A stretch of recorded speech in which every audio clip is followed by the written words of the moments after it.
며칠 전에 뜬금없이 한 젊은 친구가 저에게 문자를 보내왔는데 내용인 즉슨 이런 거였습니다. 목사님, 자기가 아는 친구가 있는데 켈빈주의에 빠져 있고 이 켈빈주의를 공부합니다. 그래서 전도도 선택받은 자만 전도를 하는 거고 또 선택받은 자를 찾는 게 전도라고 그렇게 알고 있습니다. 만약 그게 맞다면 그럴 바에야 하나님을 왜 믿는지, 그리고 그런 하나님이라면 말이 안 되는 하나님이 교회에 가기가 갑자기 싫어졌다, 뭐 이런 교회 다닌 지 얼마 안 되는 젊은 친구로부터 그렇게 질문을 해왔습니다. 그래서 제가 장문의 글을 남겨서 이제 이해를 결국은 시켰는데, 저도 신앙생활을 장로교에서 하다 보니까 특별히 구원에 대해서 우리 개신교 교회에 면면이 흐르고 있는 그 구원관, 교리, 예종론, 또 택함 받음, 이런 말들을 굉장히 많이 씁니다. 우리 교회는 감리교입니다만 전국적으로는 장로교가 우리나라에는 많습니다. 그래서 보통 이 장로교에 영향받은 사람이 굉장히 많은데 이 켈비니즘의 영향을 받지 않을 수가 없습니다.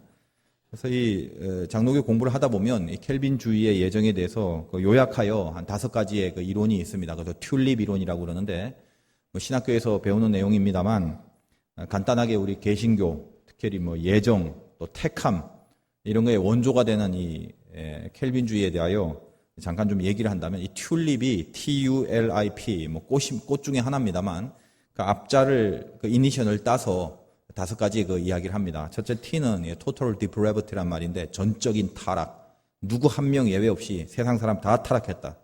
그다음에 U는 unconditional election인데 무조건 선택. 그러니까 누가 좀 잘한 짓 하고 이쁜 짓 해도 상관없는 거예요. 하나님이 조건 없이 전적으로 하나님이 no 이렇게 선택했다는 것입니다.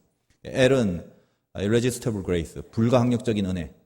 그러니까 그 선택한 사람이 하나님이 날 선택했지만 내가 싫어, 나 구원 안 얻을 거야, 나 믿음 생활 안 해, 관도해도 불가항력적인 은혜, 그 저항할 수 없는 은혜입니다. 끝까지 그 사람은 하나님이 붙들어 주신다는 거예요. L이 빠졌네요. Limited atonement, 제한된 보상.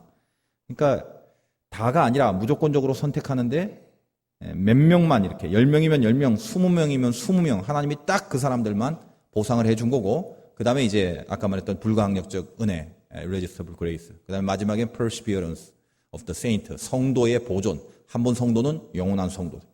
그러니까 한 번 하나님 앞에 붙들렸으면 자기가 무슨 실수를 하고 실패를 하고 뭐 그렇더라도 끝까지 성도로서 보존된다.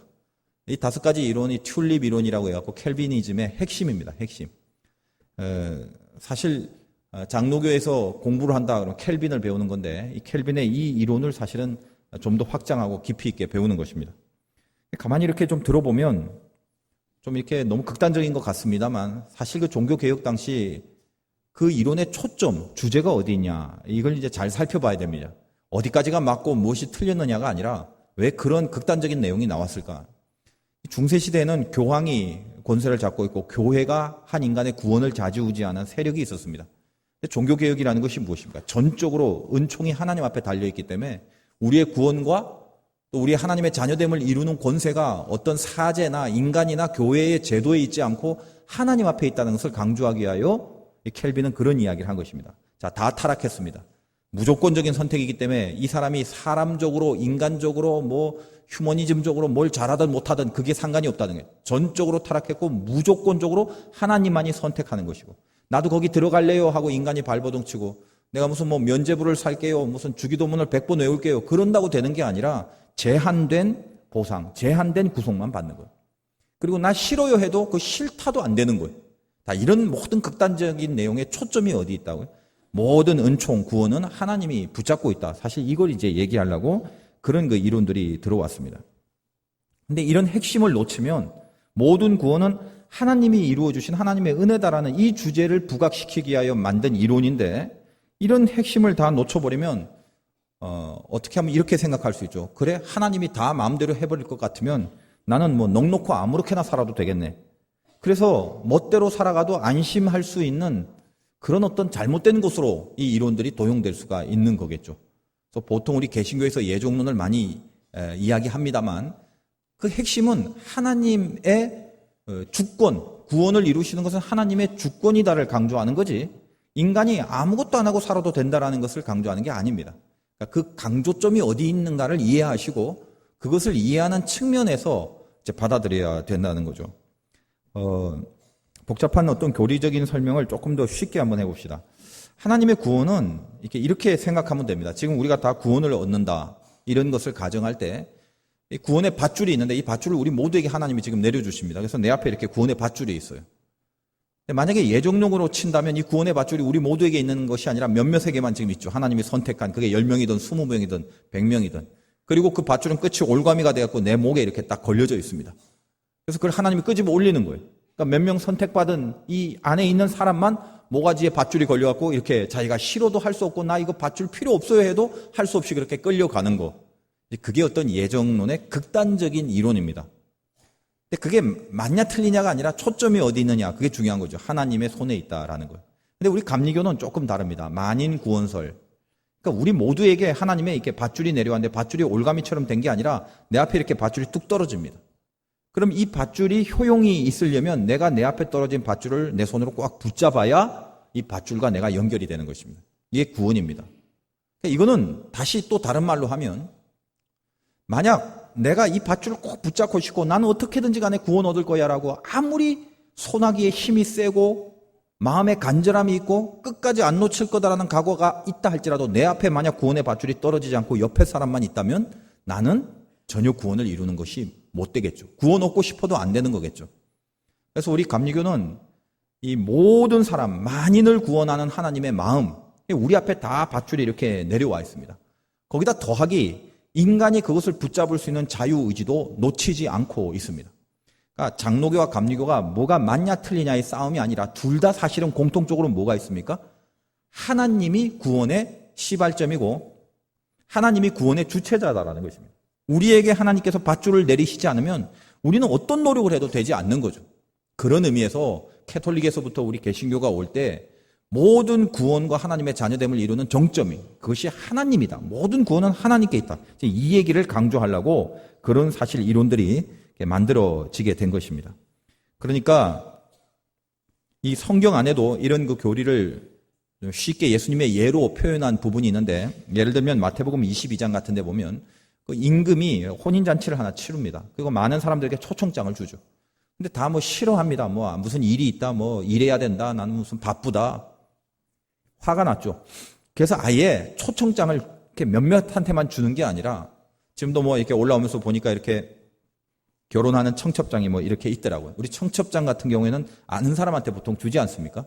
근데 그랬는데 아무도 안 오는 거예요. 그래서 화가 나갖고 하인들을 풀어서 동네에 있는 모든 사람들 다 모으게 합니다. 그래서 파티를 열어요. 많은 사람들이 와서 막 즐겁게 있는데, 근데 그 중에 거기 한 사람이 있었는데 그 사람은 이 주인이 봤을 때 마음에 들지 않았습니다. 그래서 이 한 사람을 내보내라, 내쫓으라고 그럽니다. 근데 그 한 사람이 어떤 사람이었냐? 예복을 입고 있지 않은 사람이었습니다. 그리고 이 사건의 비유의 마지막엔 무엇으로 끝나냐 하면, 그러므로 청함을 받은 사람은 많되 택함을 받은 사람은 적으니라, 이렇게 표현이 되어 있다는 것입니다. 지금 말씀드린 이 밧줄식으로 표현한다면 하나님이 우리 모두에게 이렇게 밧줄을 내렸습니다. 다 청했습니다. 택함과 청함은 다른 거예요. 택함과 청함, 이 사이에는 예복이라는 것이 있습니다. 이 밧줄을 꼭 붙잡고 있는 그 사람이 결국 하나님 앞에 구원을 온전히 이루게 되는 것이죠. 예복을 입지 않으면 아무리 청함이 있다 할지라도, 그 자리에 가만히 다 왔다 할지라도 하나님께서 손님으로 인정하지 않는 그런 사람이 되는 것입니다. 근데 이 말씀을 가만히 묵상해 보면 좀 안타까운 게 있습니다. 청함을 받은 사람은 많되 택함을 받은 사람은 적다. 뭔가 숫자적으로 봤을 때 비교적 택함 받은 사람이 적은 뉘앙스로 복음서에서 우리들에게 소개되고 있습니다. 그게 안타까운 거죠. 만약 우리 화두계 성도님들이 이렇게 있습니다. 이렇게 있는데 청함을 다 받았는데 이 중에 택함을 받은 사람은 적으니라. 통계적으로, 결론적으로 그랬다면 이게 제일 안타까운 거겠죠. 바라기는 모두 청함을 받고 이 청함 받은 모든 사람이 다 예복을 갖춰서 전부 다 청함 받은 모든 자가 택함 받은 자가 되는 것, 이게 가장 중요하다는 것입니다. 더군다나 택함 받은 것이 숫자적으로 작다라는 말은 이게 그렇게 쉬운, 그냥 아무나 되는 문제는 아니다라는 것입니다. 그러므로 우리가 이 얘기를 한번 생각해 봤을 때 아브라함의 경우도 마찬가지입니다. 그럼 어떤 것이 택함을 받는 것인가? 이 택함의 자리에 가기까지 우리에게 뭐가 필요하냐, 그런 거죠. 다시 마태복음에 보면 예복이라는 이야기를 했습니다. 성경에서 보통 옷을 말할 때는 의로운 행실, 그것으로 바꾸어 표현하고 해석을 하면 거의 다 맞습니다. 그러므로 여기 택함 받은 자는 의로운 행실, 예복을 입은 사람이고, 예복을 입지 않아서 쫓겨난 사람은 분명히 청함을 받고 구원의 밧줄을 다 내렸는데도 불구하고 그걸 붙잡는 모습, 그 붙잡는다는 것을 표현하면 하나님 앞에 청함받은 자와 그 다음에 택함받은 자가 되기 위하여 필요한 내용인 올바른 행실이 전혀 삶 속에서 나타나 있지 않는 것, 그것을 말합니다. 오늘 본문 18장 19절에 나오는 택함이란 얘기 때문에 이렇게 제가 전제를 드렸는데 다시 한번 19절을 보겠습니다. 내가 그로 그 자식과 권속에게 명하여 여호와의 도를 지켜 의와 공도를 행하게 하려고 그를 택하였나니 이는 나 여호와가 아브라함에게 대하여 말한 일을 이루려 함이니라. 하나님이 아브라함을 택했다고 그랬습니다. 택했는데 누군가를 선택했다라는 것은 분명히 그 선택한 것에 대한 이유가 있기 마련입니다. 하나님이 누굴 선택했어요. 뿐만 아니라 우리가 살아가면서 이거 선택하고 저거 선택하고 선택한 이유들이 다 있지 않겠습니까? 성경은 그 이유를 뭐라고 합니까? 그를 택하였나니 앞에 여호와의 도를 지켜 의와 공도를 행하게 하려고 그 이유로 하나님이 아브라함을 택하였다. 지금 이렇게 되어 있습니다. 하나님이 아브라함을 택한 이유가 있습니다. 우리도 인생을 살면서 뭔가 선택했을 때 선택한 이유가 있습니다. 어렸을 때에 참 가난해서 남학신을 신고 늘 놀림을 받던 11살의 누나를 위해서 9살짜리 동생이 어디서 가죽을 얻어다가 이 누나를 위하여 정성껏 구두를 만들어줬대요. 이 구두를 받고 너무나 좋아하는 누나를 바라보면서 내가 평생을 다해서 구두를 만들겠다라고 다짐했던 소년이 있었는데 그 소년의 이름이 그 유명한 그 살바토레 페라가모라는 사람입니다. 그래서 이 페라가모가 만든 구두는 이 구두를 만들어야겠다는 이유가 분명하기 때문에 그 자기 친누나의 그 어려움을 위하여 그 누나를 위한 사랑과 정성이 가득 담겨 만든 구두. 그래서 가죽 제품, 재료, 보통 구두라고 하면 딱딱하고 불편한 거를 생각하는데 누나에게 주는 것 같은 마음으로 튼튼하면서도 편안하게 만드는 장인 정신을 발휘하여 오늘날까지 이 구두의 페라가모 하면 아주 좋은 구두로 그렇게 알려져 있습니다. 저는 제일 좋은 구두는 금강재화로만 알고 살았던 사람입니다. 그것도 이제 세일할 때 가서 그 제품을 이제 살 때도 있고 그랬는데 그 페라가모 같은 구두는 한 번 신으면 모르겠습니다. 안 신어봐서 모르겠습니다만 평생 아마 다른 구두는 안 신고 살아가도 될 만큼 그렇게 튼튼한 그런 좋은 구두가 아닌가 생각을 합니다. 왜요? 그 구두 만들기로 선택한 이유가 어디에 있다? 누나를 향한 마음. 그래서 이 안에 등겨져 있는 이 장인 정신은 굉장히 특별한 것입니다. 가장 가볍고 편안하게. 여러분이 그래서 이 구두가 이런 정신으로 많이 유명해졌기 때문에 옛날에 유명한 그 여배우들 있습니다. 외국에. 여러분이 마릴린 먼로 이런 사람들 들어봤죠. 유명한 사진 같은 데 보면 지하철 위에 이렇게 지하철 밑에서 바람이 오니까 치마가 올라가니까 치마를 이렇게 막는 이런 사진들 많이 봤죠. 유명한 마릴린 먼로인데 그때 그 치마만 보지 마시고 그 밑에 그 마릴린 먼로가 신고 있는 구두 그게 페라가모입니다. 뿐만 아니라 그 유명한 당대에 유명했던 오드리 헵번, 잉글릿 버그만, 소피아 로렌, 비비안 리 이런 그 당대의 유명한 여배우들이 전부 다 이 페라가모를 다 이제 신고 있었습니다. 아주 유명해졌다라는 거예요. 뭘 선택하고 만들 때 가장 밑바닥의 정신과 이유를 보면 그것들이 그대로 이렇게 배어 나오게 돼 있다는 것입니다. 톨스토이라는 사람이 한 번은 인생에 있어서 굉장히 깊은 고민을 했어요. 인생의 목적이 무엇이냐. 보통 철학자들, 유명한 사람들이 깊은 본질적인 고민을 하죠. 그래서 많은 지인들을 만나고 또 당대 석학들을 만나서 토론하고 이야기를 해도 정답이 안 나오더라는 것입니다. 그래서 나름대로 포기하고 이렇게 유유하게 농가를 거닐고 있는데 어떤 농부를 만나게 되고 그 농부인 친구와 이렇게 천천히 얘기를 하면서 인생의 목적이 뭐냐라고 물었더니 너무나도 쉽게 이 농부가 한마디로 대답하더라는 거예요. 하나님을 섬기는 거야. 톨스토이가 그 말을 듣고 그냥 마음에 어떤 큰 감흥을 얻었어요. 그게 특별한 말은 아닙니다만 가슴을 때릴 때가 있다고 뻔히 알고 있는 것들이. 그래서 그것이 이유가 돼서 그 동기를 붙잡고 그 유명한 부활이라는 책을 그때 쓰게 됩니다. 그래서 우리가 어떤 얘기를 이렇게 보면 그 배후에 있는 이유, 사실은 그게 본질이고 그게 진짜거든요. 택함 받았다? 뭘 선택했다? 그 뒤에 그 이유가 뭐냐? 이유가. 하나님이 아브라함을 택한 이유가 뭐냐? 택했다가 중요한 게 아니라 택한 이유가 발현이 돼야 된다는 것입니다. 뭐라고 되어 있습니까? 대대로 자손들, 그 자식과 권색에게 명하여 아브라함아, 너는 앞으로 네 후손들이 하늘의 무별과처럼 많아진다고 했는데 그들 모두에게 뭐를 가르쳐야 되냐면 첫째는 하나님의 도를 지키고 둘째는 의와 공도를 행하게 하는 이 두 가지를 하게끔 만들기 위하여 내가 너를 택했으며 너는 그 일을 해야 된다.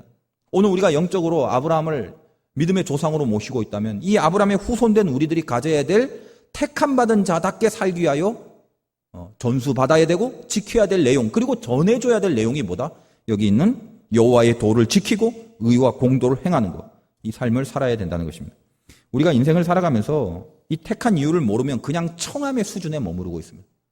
교회에 왔습니다. 청함입니다. 이걸로 되는 게 아닙니다. 청함이 택함의 수준으로 가야 됩니다. 왜요? 택함의 이유가 있기 때문에 그 이유를 알고 그 이유를 이루고 살아가는 사람, 택함을 받은 사람입니다. 오늘 우리에게 구원의 밧줄이 있습니다. 넉넉히 바라보고 있으면 안 됩니다. 너도 있네? 나도 있다. 그게 중요한 게 아닙니다. 누구에게 있다 할지라도 내가 부여잡을 수 있어야 됩니다. 그 구원의 밧줄을 끝까지 잡고 이렇게 빠둥거리면서라도 놓치지 않으려고 하는 이 내용이 뭐다? 첫째는 여호와의 도를 지키는 것이고 둘째는 의와 공도를 행하는 것. 이것이 내 앞에 있는 구원의 밧줄을 놓치지 않고 붙잡고 있는 택함 받은 자의 삶에 마땅한 내용이며 모습이라는 것입니다. 그럼 보겠습니다. 첫째는 여호와의 도를 지키라고 해요. 여호와의 도를 지켜. 그것이 택함 받은 자인데 그리고 택함 받은 자를 향하신 하나님의 그 택함의 이유인데 너는 여호와의 도를 지켜라. 이 도는 길도자입니다. 즉 하나님의 길을 지키라는 것입니다. 여러분 길이라는 건 제가 보니까요. 길은 좀 이렇게 애매한 말입니다만 길이기 때문에 길이라는 거예요. 이것이 길로 만들어졌기 때문에 길이 되지 단지 내가 움직이기 좋은 편안하고 넓은 어떤 공간이 있다고 길은 아니더라는 것입니다. 길의 목표가 뭡니까? 목표를 설정하고 그 목표로 이끄는 과정, 그게 길이거든요. 그러니까 내가 길을 걷는다라는 말은 넓은 데로 가는 게 의미가 있는 게 아니에요. 어떻게 해요? 빨리 편안하게 갈 수 있는 게 의미가 있는 게 아니라 그게 어떤 것이든 그게 굉장히 어렵고 힘들고 좁고 그러더라도 마지막까지 가야 되는 그 목표와 연결된 진짜 길이어야 그게 길이라는 것입니다.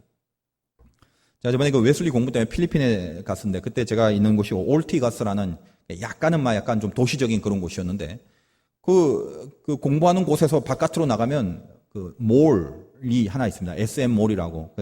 나름대로 그쪽 주변에서는 제일 좀 큰 데인지라 거기 지하에 식당도 있고 슈퍼마켓도 있고 그래서 편리하게 뭘 이용할 수가 있어요. 그쪽으로 가려면 포디움이라는 또 다른 건물을 통과해서 가는 게 빠르다고 그래요.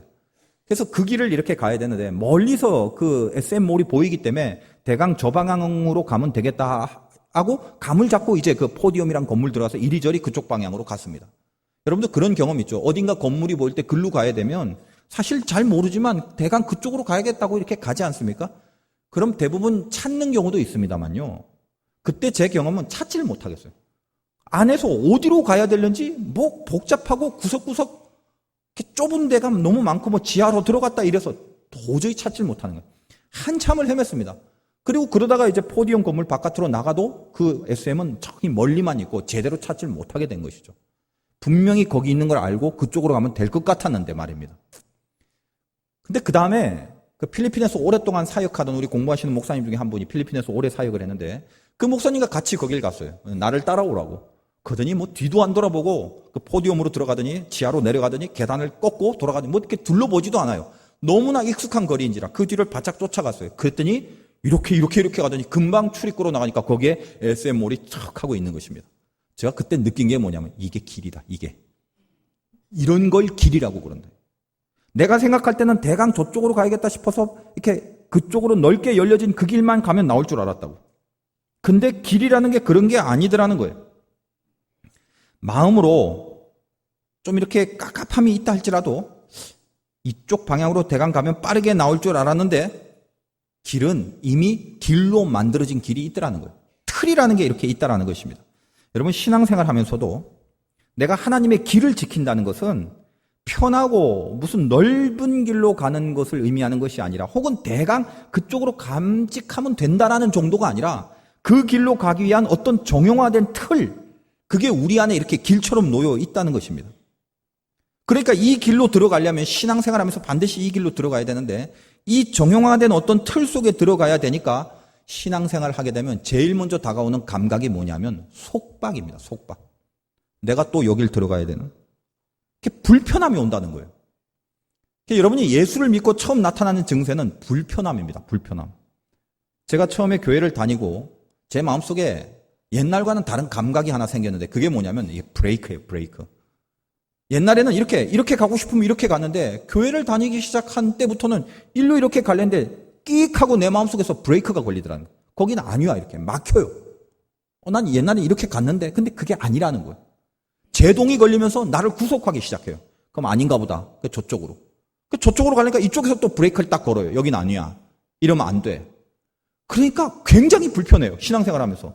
이것도 못하겠고 저것도 못하겠고 이 생각도 안 되고 저 생각도 안 되고 나중에는 이게 막 너무 깝깝하더라고요. 도대체 이거 어떻게 살아야 돼? 제대로 가려면 어떻게 살아야 돼? 여러분 신앙생활 하면서 마음속에 제동 없이 산다? 아직도 길을 못 찾으신 분입니다.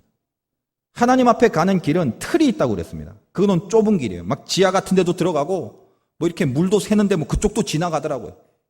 아닌 듯 하지만 이미 딱 껴진 길입니다. 그 길을 가면 되게 돼 있는 틀이 있다라는 거예요. 그러므로 제대로 길을 가는 사람은 뭐예요? 마음대로 살아가는 것이 아니라 힘들어도 그 틀 속에 나를 집어넣는 것입니다. 보통 마음껏 살아가는 사람들은 신앙생활 하기가 힘든 이유가 뭐예요? 방해가 되니까. 구속되니까 뭔가 자유가 이렇게 쪼여지는 것 같으니까. 기독교가 말하는 자유라는 것은 마음대로 사는 자유가 아니죠. 진리가 너희를 자유케 하리다. 그때 자유가 무엇입니까? 내가 만약 반드시 가야 될 길이 있다면 그것이 반드시 가야 되고 맞다라고 생각한다면 이 길을 벗어나면 안 되겠죠.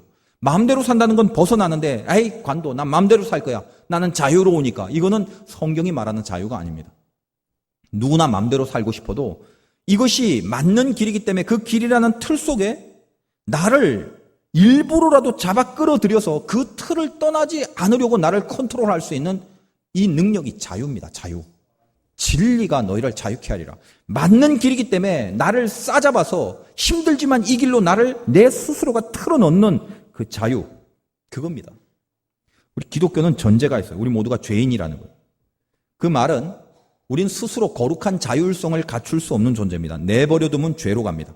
마음껏 살아라 그러면 하나님이 원하시지 않는 길을 가게 돼 있다는 거예요. 그러므로 자유는 이 세상적인 말하는 자유는 우리들에게 좋은 게 아닙니다. 진짜 자유가 뭐라고요? 자기의 자유를 언제라도 하나님의 길이라는 틀 속에 고정시킬 수 있는 자유. 이게 진짜 자유라는 거예요. 그러면 우리가 신앙생활하면서 제일 먼저 가져야 될 인생관이 뭐다? 마음대로 사는 걸 좋아하지 않겠다라는 인생관. 그냥 내버려 두고 사는 것을 좋아하지 않겠다라는 인생관. 이게 우리가 먼저 가져야 될 인생관입니다. 여러분이 하나님의 택함을 받았다면 스스로 하나님의 길이라는 틀, 그 속에 자기 스스로 집어넣고 내가 절대로 이 틀을 벗어나지 않겠다라는 각오를 하고 살아야 돼. 다니엘이 바벨론의 포로로 끌려갔습니다. 왕의 진미를 먹지 않겠다고 포도주를 거부하고 살았습니다. 얼마나 불편합니까? 왕궁에서 왕의 진미, 맨날 먹을 수 있는 그거를 다른 사람과 어울려서 같이 해야 될 자리를 자기가 그걸 하지 않았습니다. 근데 그거 누가 시킨 게 아닙니다. 하나님이 다니엘 보고 너 그거 먹지 마, 포도주 먹지 마, 왕의 진미 손대지 마, 하루에 3번씩 기도해. 하나님이 시킨 게 아니었어요. 성경에 보면 다니엘은 자기가 스스로 뜻을 정하여 어떤 겁니까? 하나님의 길이라는 틀 속에 자기가 스스로 집어넣어요.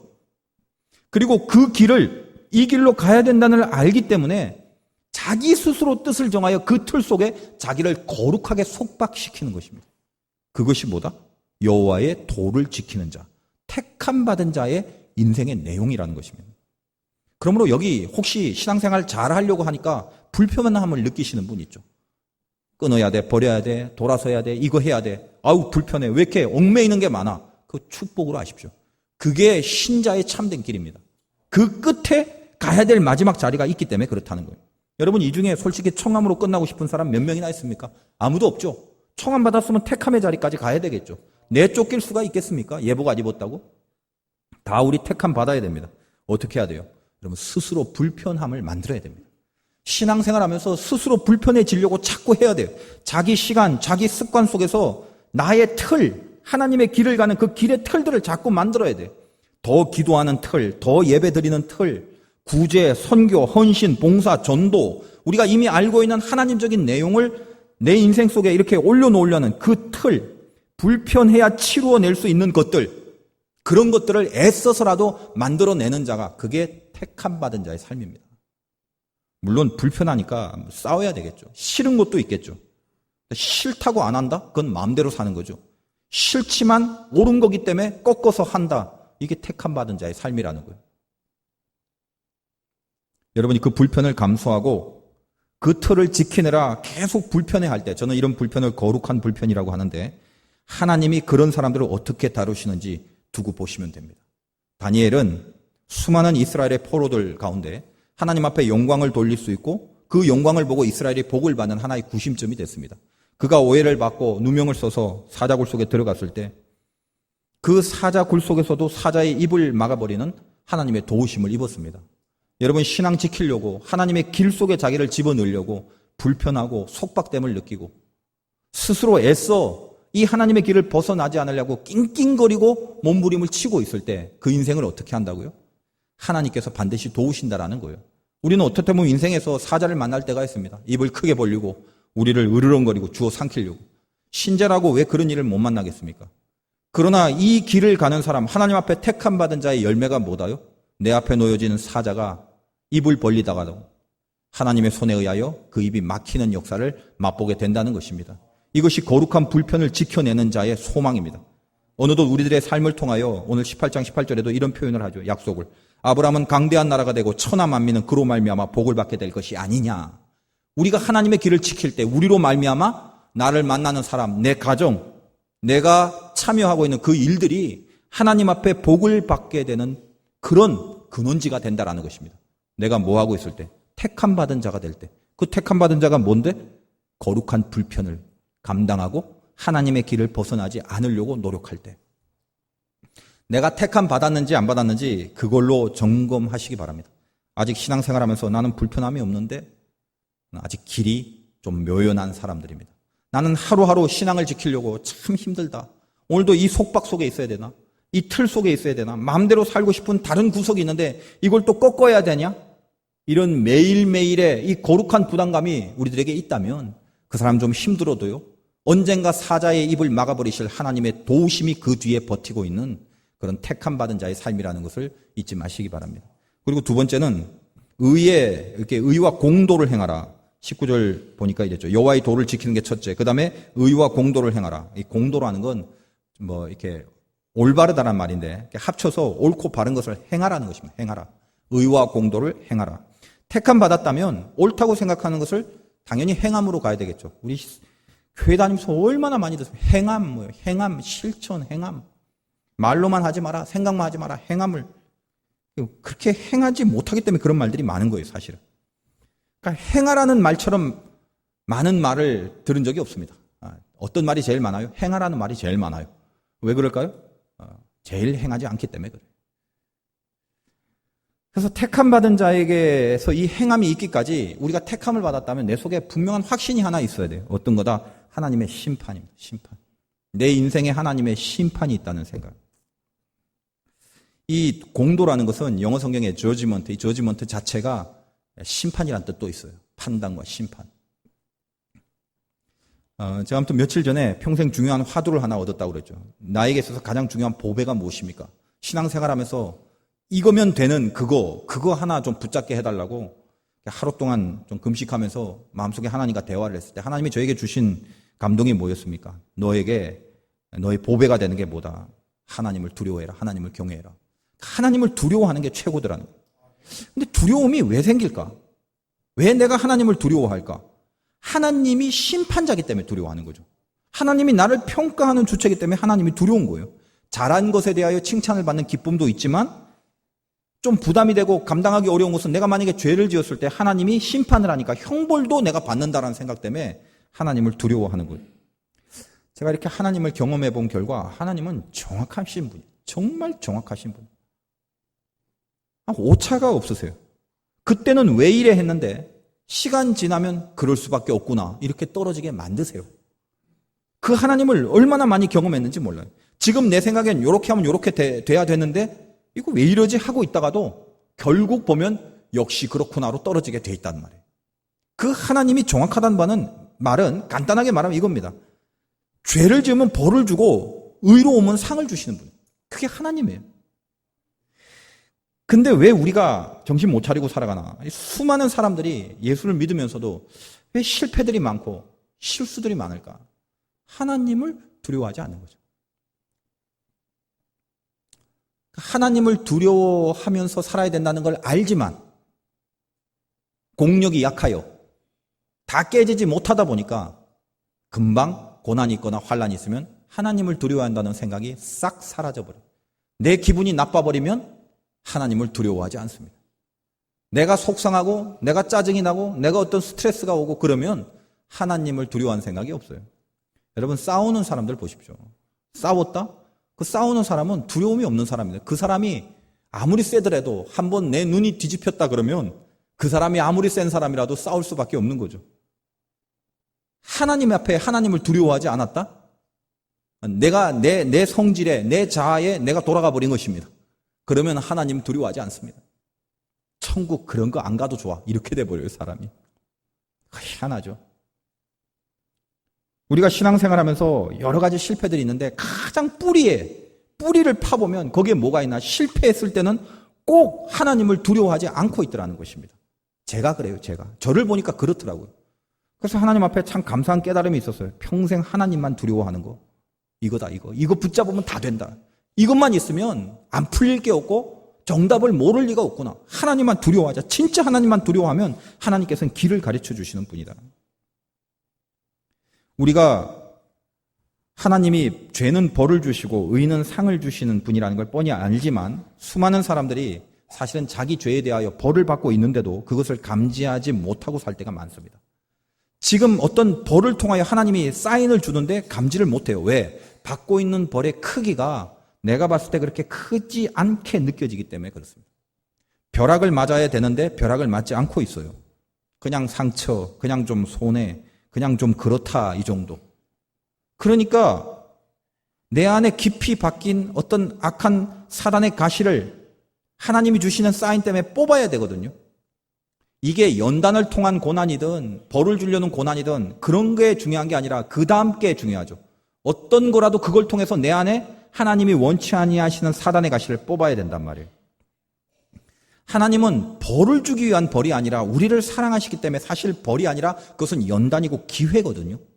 그래서 조금 사인을 주는 거예요. 어떤 사람은 아프게도 하고 어떤 사람은 일을 좀 안 되게도 하고 뭐 여러 가지 좀 사인을 주신단 말이에요. 그걸 통해서 너 고통받아 죽어라 아파해가 아니라 기회요 기회. 정신 차려야 되는구나. 다시 기도해야 되는구나. 내가 이 정도까지 가야 될 사람인데 지금 이 밑바닥에서 뭐 하고 있지? 하나님이 원하시는 게 적어도 내 신앙에 이 정도는 원하실 건데 내가 이걸 놓쳐버리고 또 초신자처럼 살았구나. 또 예수 얼마 믿지 않은 사람처럼 세상 사람 바라보면서 세상 사람과 비교하면서 또 이따위로 살았구나. 이런 감각들이 계속적으로 하나님의 사인을 통해서 오게 돼 있다라는 거예요. 그러니까 이걸 뭘로 삼아라? 내 안에 그 나쁜 것을 뽑을 수 있는 기회로 삼기 위하여 그 정도의 사인을 줄 만한 벌들을 굳이 표현한다면 그런 벌들을 우리들에게 하나님이 주신다는 거예요. 다시 말씀드립니다만 그 벌은 우리를 아프게 하려는 벌이 아니라 왜 그렇게 벼락을 안 때리시느냐? 기회를 주는 거예요. 기회를. 옳은 행실이라는 건 어떻게 해서 내가 여기 있는 옳은 행실 어떻게 가능합니까? 심판을 인정할 때. 하나님이 나를 다스리고 하나님이 나를 심판한다는 게 분명하다면 그 심판이 두렵기 때문에 내가 오늘 행해야 될 모든 행위가 의롭지 않으면 안 되는 거죠. 그래서 의로운 행실에 실패하지 않겠다라는 모습과 긴장이 있단 말입니다. 여러분들 하나님의 심판 분명히 믿어야 하나님을 두려워하게 되어 있습니다. 여러분 우리에게 지금 회복될 게 뭡니까? 두려움이에요. 두려움. 하나님을 정말 두려워하는. 가만히 보십시오. 도대체 이게 하나님이 두려우면 진짜 하나님을 두려워하면 어떻게 신자가 그렇게 살고 어떻게 신자가 그런 말을 하고 어떻게 신자가 그런 결정을 하지? 하고 의아해할 때가 얼마나 많습니까? 두려움이 상실될 때. 오늘 천사가 소돔에 가지 않습니까? 이 장면이 그렇습니다. 그러면서 아브라함에게 어떻게 얘기하냐면 17절에 여호와께서 이르시되 내가 하려는 것을 아브라함에게 숨기겠느냐? 뭘 숨기겠다는 거예요? 뭘 숨기지 않겠다는 거예요? 야, 내가 아브라함 정도면 내가 안 숨긴다라는 거예요. 뭘 안 숨긴다? 그 위에 그 사람들이 거기서 일어나 소돔으로 향하고 소돔으로 가는 이유를 안 숨기겠다는 거예요. 소돔으로 왜 가요? 천사들이. 거기에 죄가 관영하기 때문에 죄에 대하여 심판하러 가는 거죠. 지금 소돔이 죄로 인하여 멸망받는데 내가 그걸 심판하러 간다. 이 얘기를 아브라함에게 내가 숨길 필요가 없다. 왜? 아브라함의 인생과 아브라함의 신앙도 하나님의 심판이 있다는 걸 아는 신앙이기 때문에 그래요. 이걸 왜 숨기겠냐? 너도 이해하지? 소돔이 죄가 지금 관영하단다. 그래서 내가 21절에 보니까 내가 이제 내려가서 그 모든 행한 것이 과연 내게 들린 부르짖음과 같은지 그렇지 않은지 내가 보고 알려 하노라. 아니 하나님이 소돔과 고모라에 지금 죄가 있는지 없는지 모르시겠어요. 다 안단 말이에요. 그래서 가서 진짜 죄야? 진짜 죄가 아니야. 이걸 판단하려는 것이 아니라 내가 가서 보고 알려고 한다는 말은 말씀드렸다시피 또 한 번의 기회를 준다는 거예요. 다음 시간에 하겠지만 아브라함과 하나님 사이의 대화를 보십시오. 10명의 의인만 있어도 소돔을 건지려고 하는 하나님의 마음 아시겠죠?